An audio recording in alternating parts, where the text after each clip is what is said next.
એક પહેલાંનો દ્રશ્ય જોઈ લે, પછીને જુઓ.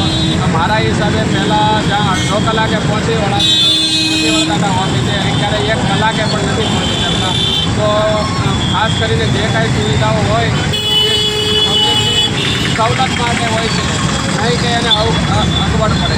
એટલે જેથી કરીને એસએમસીને ખાસ વિનંતી કે તમે જે ઓવરબ્રિજો બનાવ્યા છે, તો મારા હિસાબે જ્યાં અમે રિઝર્વ કર્યું છે તો ઉપરથી 1% પબ્લિક જતું હોય છે અને નીચે 99% પબ્લિક નીચે જ અટવાતું હોય છે. એટલે ઓવરબ્રિજોમાં વિશેષ ધ્યાન આપીને સિગ્નલ બાબત 500 મીટર નહીં પણ 100 મીટરે સિગ્નલ લગાડ્યા તો એની થોડું ડિસ્ટન્સ વધારે અને સેકન્ડો થોડી ઓછી કરે. કે જે જવાવાળા સેકન્ડ ખરા એ લોકોના ઓછા રાખ્યા છે, જે ઊભો રાખવા માટે વધારે રાખ્યા છે. એના માટે શું કહેવામાં? આના માટે તમે થોડું ડેમો કરો અને આમાં તમે હજી વધારા ખાસ કરવાની જરૂર છે. કમિશનર કરીને, કલેક્ટર કરીને, એસએમસીના મેયર જે જવાબદારી અધિકારીઓ હોય એની ખાસ વિનંતી છે કે ખરેખર પબ્લિક બહુ હેરાન થઈ રહ્યું છે. તમે અત્યારે જુઓ તો 120 સેકન્ડ એટલે 3 મિનિટ એટલે કંઈ બહુ થઈ ગઈ એમ કે 2 મિનિટ 3 મિનિટને બાજુ 100 મીટરના અંતરે સિગ્નલો છે. એટલે ખરેખર પબ્લિક બહુ હેરાન પરેશાન થઈ છે. તો ખાસ એસએમસીને વિનંતી કે આની ઉપર વિશેષ કલેક્ટર કમિશનર કે જે જવાબદારી અધિકારીઓ હોય એની વિશેષ આની નોંધ લે એવી મારી અપેક્ષા.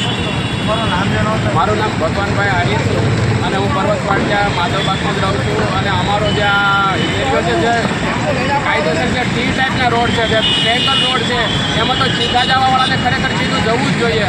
અથવા તો જે લેફ્ટ સાઈડ કે રાઈટ સાઈડ જે જવાવાળાના સિગ્નલ ગ્રીન હોય છે પણ જ્યાં પણ થોડા બેરિકેડ લગાડે ને એને જવાની સુવિધા કરે, એનું પણ ખાસ ધ્યાનમાં પર્વત પાટિયા માધવબાગ.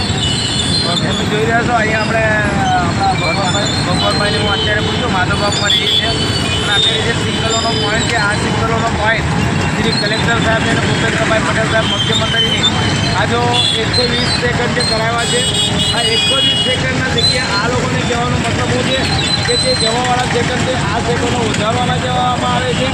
અને આ કલેક્ટર શ્રી સાહેબને અને મુખ્યમંત્રી સાહેબને એક જ કહેવાનું નિવેદન છે કે પબ્લિકને હેરાનપટ્ટી વધારે ઓછી પડે છે. એના કારણે આજે સેકન્ડ વધારવામાં આવે એ અમારી નમ્ર વિનંતી. જોતા રહેજો પ્રાઇવેટ ટીવી સુરત ગુજરાત, નગરુભાઈ નગરાડા સાથે જય હિન્દ, જય ભારત, જય